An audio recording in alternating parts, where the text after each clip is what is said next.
And we're rolling. Hello, everybody, and welcome again to my channel. I'm in my conservatory here this morning, and it's quite cold. So I'm actually this afternoon. It's November now in Ireland, so it's quite chilly. Beautiful day though. Rain coming in again from the west a little bit. You know what they say in Ireland: if you can see the mountains, it's going to rain, and if you can't, it's raining. So it's only about 9 degrees Celsius here today. So this conservatory isn't heated. So I'm going to leave my jacket and my hat on if that's okay while I do a reading. So there you go. Hopefully I have my correct microphone on today that you can hear me. Apologies for last week's. It wasn't, the sound recording was very poor. My mistake entirely. Rookie mistake.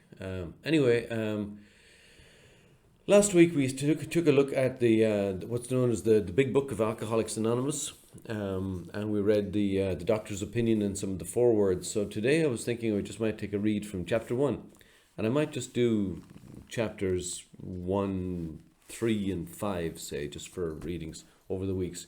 So we'll take a look at chapter 1 today, and it's called Bill's Story. You can see that, Bill's Story, yeah, and.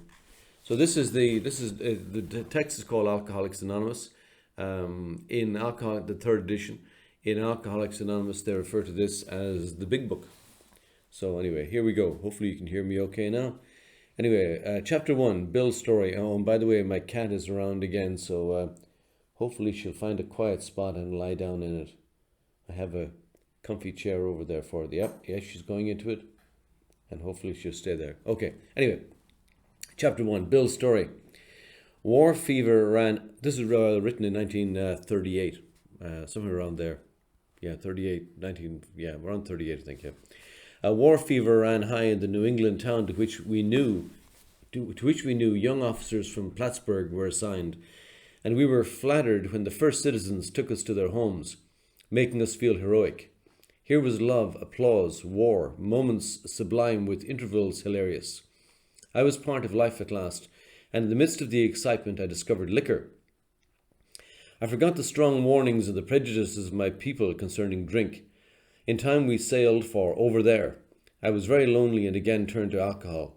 We landed in England. I visited Winchester Cathedral.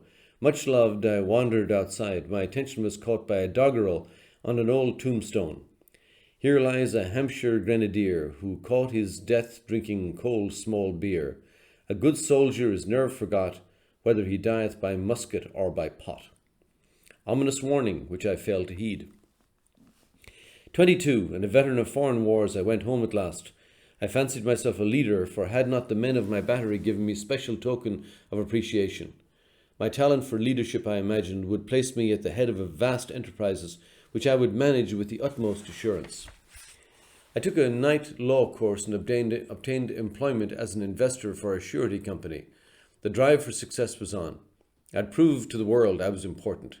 My work took me about Wall Street, and little by little I became interested in the market. Many people lost money, but some became very rich. Why not I? I studied economics and business as well as law. Potential alcoholic that I was, I nearly failed my law course. At one of my finals I was too drunk to think or write. Though my drinking was not yet continuous, it disturbed my wife.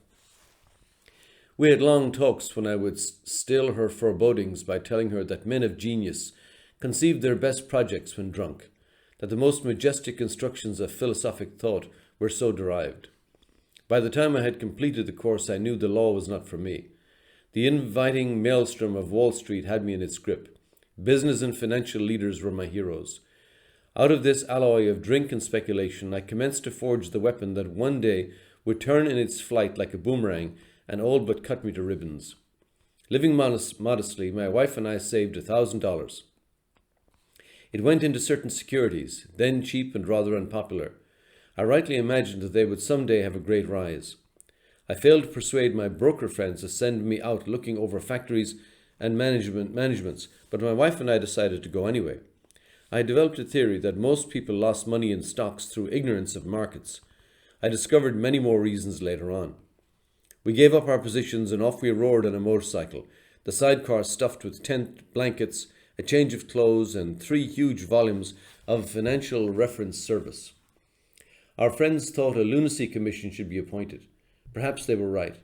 I had some success at speculation, so we had little money, but we were once on a farm for a month to avoid drawing on our.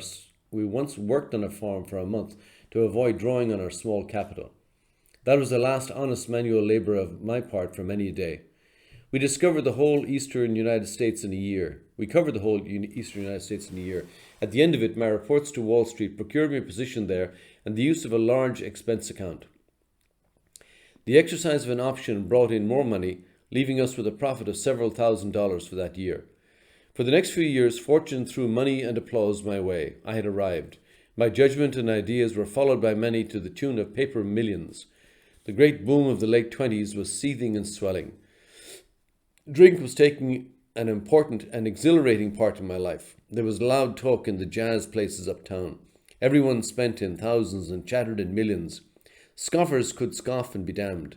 I made a host of fair-weather friends.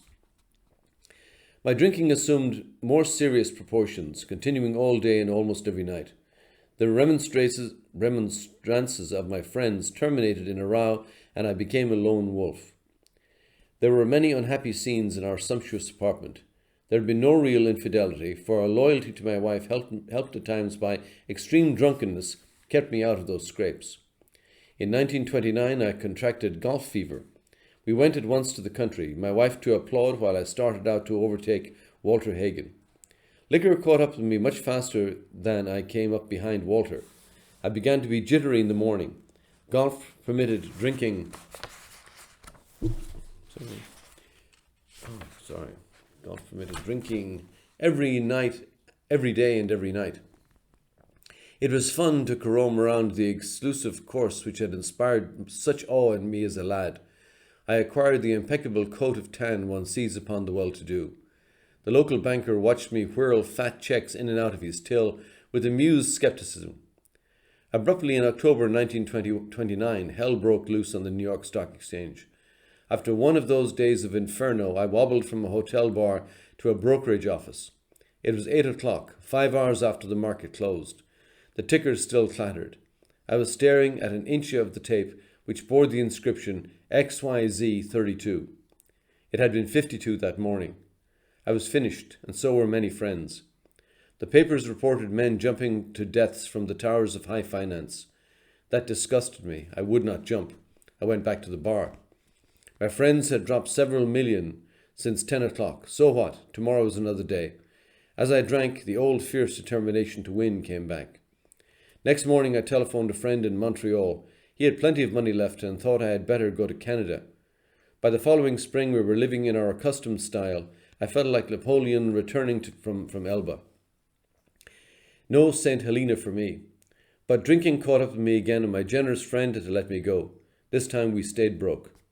We went to live with my wife's parents. I found a job, then lost it as a result of a brawl with a taxi driver. Mercifully, no one could guess that I was to have no real employment for 5 years, or hardly draw a sober breath. My wife began to work in a department store, coming home exhausted to find me drunk. I became an unwelcome hanger-on at brokerage places. Liquor ceased to be a luxury, it became a necessity. Bathtub gin, 2 bottles a day, and often 3, got to be a routine. Sometimes a small deal would net a few $100s, and I would pay my bills at the bars and delicatessens. This went on endlessly, and I began to awaken very early in the morning, shaking violently.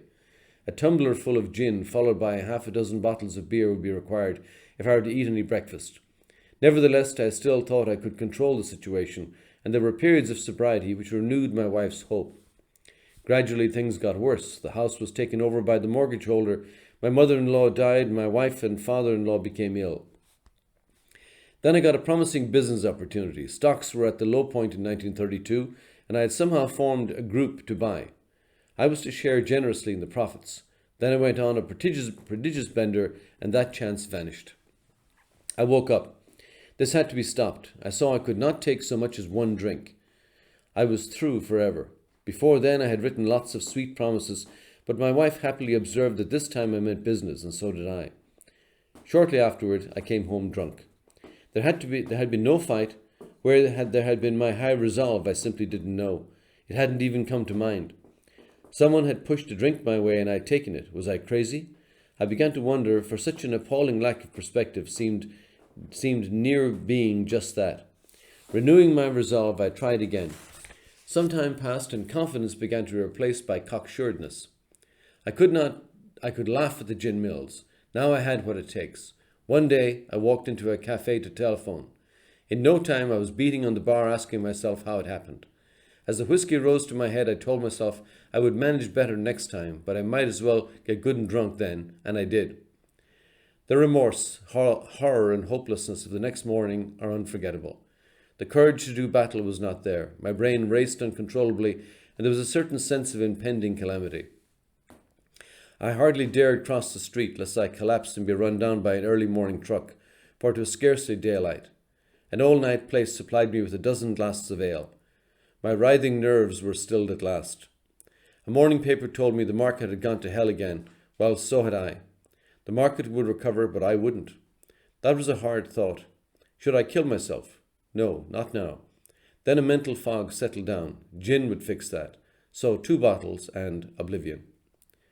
The mind and body are marvellous mechanisms, for mine endured this agony 2 more years. Sometimes I stole from my wife's slender purse when the morning terror and madness were on me. Again I swayed dizzily before an open window or the medicine cabinet where there was poison, cursing myself for a weakling. There were flights from the city to country and back, as my wife and I sought escape. Then came the night when the physical and mental torture was so hellish, I feared I would burst through my window, sash and all.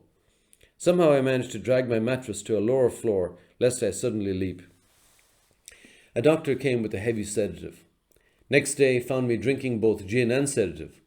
This combination soon landed me in the rocks. People feared for my sanity, so did I. I could eat little or nothing when drinking, and I was 40 pounds underweight. My brother-in-law is a physician, and through his kindness and that of my mother, I was placed in a nationally known hospital for the mental and physical rehabilitation of alcoholics. Under the so-called belladonna treatment, my brain cleared. Hydrotherapy and mild exercise helped much. Best of all, I met a kind doctor who explained that though certainly selfish and foolish, I had been seriously ill, bodily and mentally. It relieved me somewhat to learn that in alcoholics, the will is amazingly weakened when it comes to combating liquor, though it often remains strong in other respects. My incredible behaviour in the face of a desperate desire to stop was explained. Understanding myself now, I fared forth in high hope. For 3 or 4 months the goose hung high. I went to town regularly and even made a little money. Surely this was the answer, self-knowledge. But it was not. For the frightful day came when I drank once more. The curve of my declining moral and bodily health fell off like a ski jump. After a time I returned to the hospital. This was the finish, the curtain, it seemed to me. My weary and despairing wife was informed that it would all end with heart failure during delirium tremens, or that I would develop a wet brain, perhaps within a year. She would soon have to give me over to the undertaker or the asylum. They did not need to tell me. I knew, and almost welcomed the idea. It was a devastating blow to my pride. I, who had thought so well of myself and my abilities, of my capacities to surmount obstacles, was cornered at last. Now I was to plunge into the dark, joining that endless procession of sots who had gone on before. I thought of my poor wife. There had been so much happiness after all. What would I not give to make amends? But that was over now. No words can tell of the loneliness and despair I found in that bitter morass of self-pity. Quicksand stretched around me in all directions. I had met my match. I had been overwhelmed. Alcohol was my master. Trembling, I stepped from the hospital, a broken man. Fear sobered me a little. Then came the insidious insanity of that first drink. And on our Armistice Day, 1934, I was off again. Armistice Day, 1934, I was off again. Everyone became resigned to the certainty that I would have to be shut up somewhere or would stumble along to a miserable end. How dark it is before the dawn. In reality, that was the beginning of my last debauch. I was soon to be catapulted into what I like to call the 4th dimension of existence. I was to know happiness, peace, and usefulness in a way of life that is incredibly more wonderful as time passes. Near the end of that bleak November, I sat drinking in my kitchen. With a certain satisfaction, I reflected there was enough gin concealed about the house to carry me through that night and the next day. My wife was at work. I wondered whether I dared hide a full bottle of gin near the head of our bed. I would need it before daylight. My musing was interrupted by the telephone. The cheery voice of an old school friend asked if he might come over. He was sober. It was years since I could remember his coming to New York in that condition. I was amazed. Rumour had it that he had been committed for alcoholic insanity. I wondered how he had escaped. Of course he would have dinner, and then I could drink openly with him. Unmindful of his welfare, I thought only of recapturing the spirit of other days. There was that time we had chartered an airplane to complete a jag. His coming was an oasis in this dreary desert of futility. The very thing, an oasis. Drinkers are like that. The door opened and he stood there, fresh-skinned and glowing. There was something about his eyes. He was inexplicably different. What had happened? I pushed a drink across the table. He refused it. Disappointed but curious, I wondered what had got into the fellow. He wasn't himself. "Come, what's all this about?" I queried. Hopefully you don't mind there. It's raining now in the conservatory, and it's only a shower though, it'll pass. Bit of noise. He looked straight at me, simply but smilingly. He said, "I've got religion." I was aghast. So that was it. Last summer an alcoholic crackpot, now I suspected a little cracked about religion. He had that starry-eyed look. Yes, the old boy was on fire all right. But bless his heart, let him rant. Besides, my gin would last longer than his preaching. But he did no ranting. In a matter-of-fact way, he told how two men had appeared in court, persuading the judge to suspend his commitment. They had told of a simple religious idea and a practical program of action. That was 2 months ago, and the result was self-evident. It worked. He had come to pass his experience along to me, if I cared to have it. I was shocked, but interested. Certainly I was interested. I had to be, for I was hopeless. He talked for hours. Childhood memories rose before me. I could almost hear the sound of the preacher's voice as I sat on still Sundays way over there on the hillside. There was that proffered temperance pledge I never signed, my grandfather's good-natured contempt of some church folk and their doings, his insistence that the spheres really had their music, but his denial of the preacher's right to tell him how he must listen, his fearlessness as he spoke of these things just before he died. These recollections welled up from the past. They made me swallow hard. That wartime day in old Winchester Cathedral came back again. I had always believed in a power greater than myself. I had often pondered these things. I was not an atheist. Few people really are, for that means blind faith in the strange proposition that this universe originated in a cipher and aimlessly rushes nowhere. My intellectual heroes, the chemists, the astronomers, even the evolutionists, suggested vast laws and forces at work. Despite contrary indications, I had little doubt that a mighty purpose and rhythm underlay all. How could there be so much precise and immutable law and no intelligence? I simply had to believe in the spirit of the universe, who knew neither time nor limitation. But that was as far as I had gone.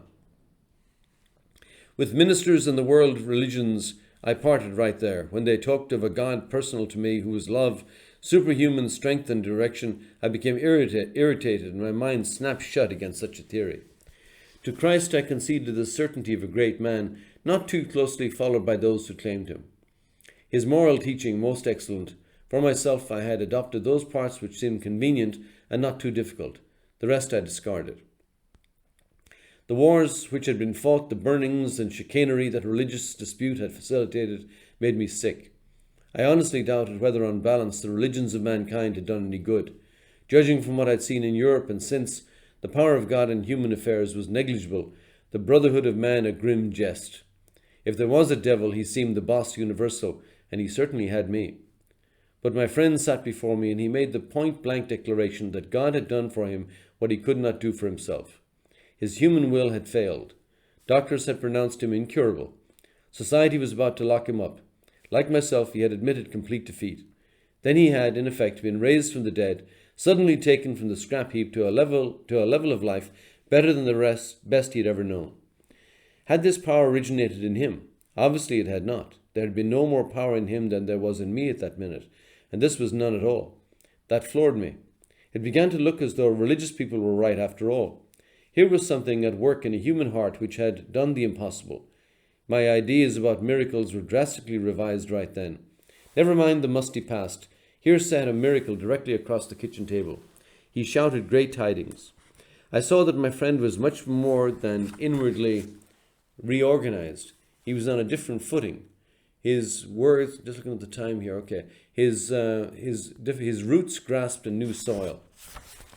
I'm just looking how much there is in this. I think I might. Yeah, we can finish it. We can get it done.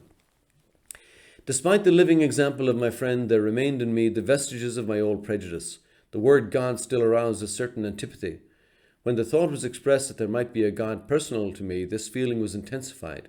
I didn't like the idea. I could go for such conceptions as creative intelligence, universal mind, or spirit of nature, but I resisted the thought of a czar of the heavens, however loving his sway might be. I have since talked with scores of men who felt the same way. My friend suggested that what seemed a novel idea. He said, "Why don't you choose your own conception of God?" That statement hit me hard. It melted the icy intellectual mountain in whose shadow I had lived and shivered many years. I stood in the sunlight at last. It was only a matter of being willing to believe in a power greater than myself. Nothing more was required of me to make my beginning. I saw that growth could start from that point. Upon a foundation of complete willingness, I might build what I saw in my friend. Would I have it? Of course I would. Thus I was convinced that God is concerned with us humans when we want him enough. At long last I saw, I felt, I believed. Scales of pride and prejudice fell from my eyes. The world came into view. The real significance of my experience in the cathedral burst upon me. For a brief moment I had needed and wanted God. There had been a humble willingness to have him with me, and he came. But soon the sense of his presence had been blotted out by worldly clamours, mostly those within myself, and so it had been ever since. How blind I had been.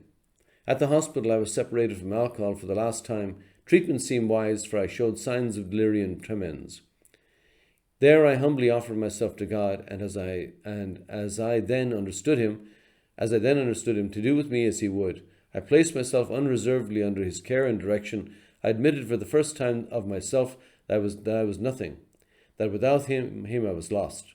I ruthlessly faced my sins and became willing to have my new-found friend take them away. Root and branch. I have not had a drink since. My schoolmate visited me, and I fully acquainted him with my problems and deficiencies. We made a list of people I had hurt or toward whom I felt resentment. I expressed my entire willingness to approach these individuals, admitting my wrong. Never was I to be critical of them. I was to right all such matters with the utmost of my ability. I was to test my thinking by the new God consciousness within. Common sense would thus become uncommon sense. I was to sit quietly when in doubt, asking only for direction and strength to meet my problems as he would have me. Never was I to pray for myself, except as my requests bore on my usefulness to others. Then only might I expect to receive, but that would be in great measure. My friend promised me when these things were done I would enter on a new relationship with my Creator, that I would have the elements of a way of living which answered all my problems. Belief in the power of God, plus enough willingness, honesty, and humility to establish and maintain the new order of things were the essential requirements. Simple, but not easy. A price had to be paid. It meant destruction of self-centeredness. I must turn in all things to the Father of light, who presides over us all. These were revolutionary and drastic proposals, but the moment I fully accepted them, the effect was electric. There was a sense of victory, followed by such a peace and serenity as I had never known. There was utter confidence. I felt lifted up as though the great clean wind of a mountaintop blew through and through. God comes to most men gradually, but his impact upon me was sudden and profound. For a moment I was alarmed and called my friend, the doctor, to ask if I were still sane. He listened in wonder as I talked. Finally he shook his head, saying, "Something has happened to you I don't understand, but you had better hang on to it. Anything is better than the way you were." The good doctor now sees many men who have had such experiences. He knows that they are real. While I lay in the hospital, the thought came that there were thousands of hopeless alcoholics who might be glad to have what had been so freely given me. Perhaps I could help some of them. They in turn might work with others. My friend had emphasized the absolute necessity of demonstrating these principles in all my affairs. Particularly was it imperative to work with others as he had worked with me. Faith without works was dead, he said, and how appallingly true for the alcoholic. For if an alcoholic failed to perfect and enlarge his spiritual life through work and self-sacrifice for others, he could not survive the certain trials and low spots ahead. If he did not work, he would surely drink again, and if he drank, he would surely die. Then faith would be dead indeed. With us, it is just like that. My wife and I abandoned ourselves with enthusiasm to the idea of helping other alcoholics to a solution to their problems. It was fortunate for my old business associates to remain skeptical for a year and a half, during which I found little work. I was not too well at the time and was plagued by waves of self-pity and resentment. This sometimes nearly drove me back to drink, but I soon found that when all other measures failed, work with another alcoholic would save the day. Many times I've gone to my old hospital in despair, or talking to a man there, I would be amazingly lifted up and set on my feet. It is a design for living that works in rough going. We commenced to make many fast friends, and a fellowship had grown up among us, of which is a wonderful thing to feel a part. The joy of living we really have, even under pressure and difficulty. I've seen hundreds of families set their feet on the path that really goes somewhere. I've seen the most impossible domestic situations righted, feuds and bitterness of all sorts wiped out. I've seen men come out of asylums and resume a vital place in the lives of their families and communities. Business and professional men have regained their standing. There's scarcely any form of trouble and misery which has not been overcome among us. In one western city and its environs, there are 1,000 of us in our families. We meet frequently so that newcomers may find the fellowship they seek. At these formal gatherings, one may often see from 50 to 200 persons. We are growing in numbers and power. And there's an asterisk, it says here, in 1994, AA is composed of over 90,000 groups. An alcoholic in his cups is an unlovely creature. Our struggles with them are variously strenuous, comic and tragic. One poor chap committed suicide in my home. He could not or would not see our way of life. There is, however, a vast amount of fun about it all. I suppose some would be shocked at our seeming worldliness and levity. But just underneath there is deadly earnestness. Faith has to work 24 hours a day, in and through us, or we perish. Most of us feel we need to look no further for utopia. We have it right with us here and now. Each day, my friend's simple talk in our kitchen multiplies itself in a widening circle of peace on earth and goodwill to men. And that is the end of chapter 1 from the Big Book of Alcoholics Anonymous. And we'll leave it there for today. So I'll come back on this, maybe do chapter 2 or chapter 3 next week, all going well. Okay? Until then, goodbye. Look after yourselves. Farewell.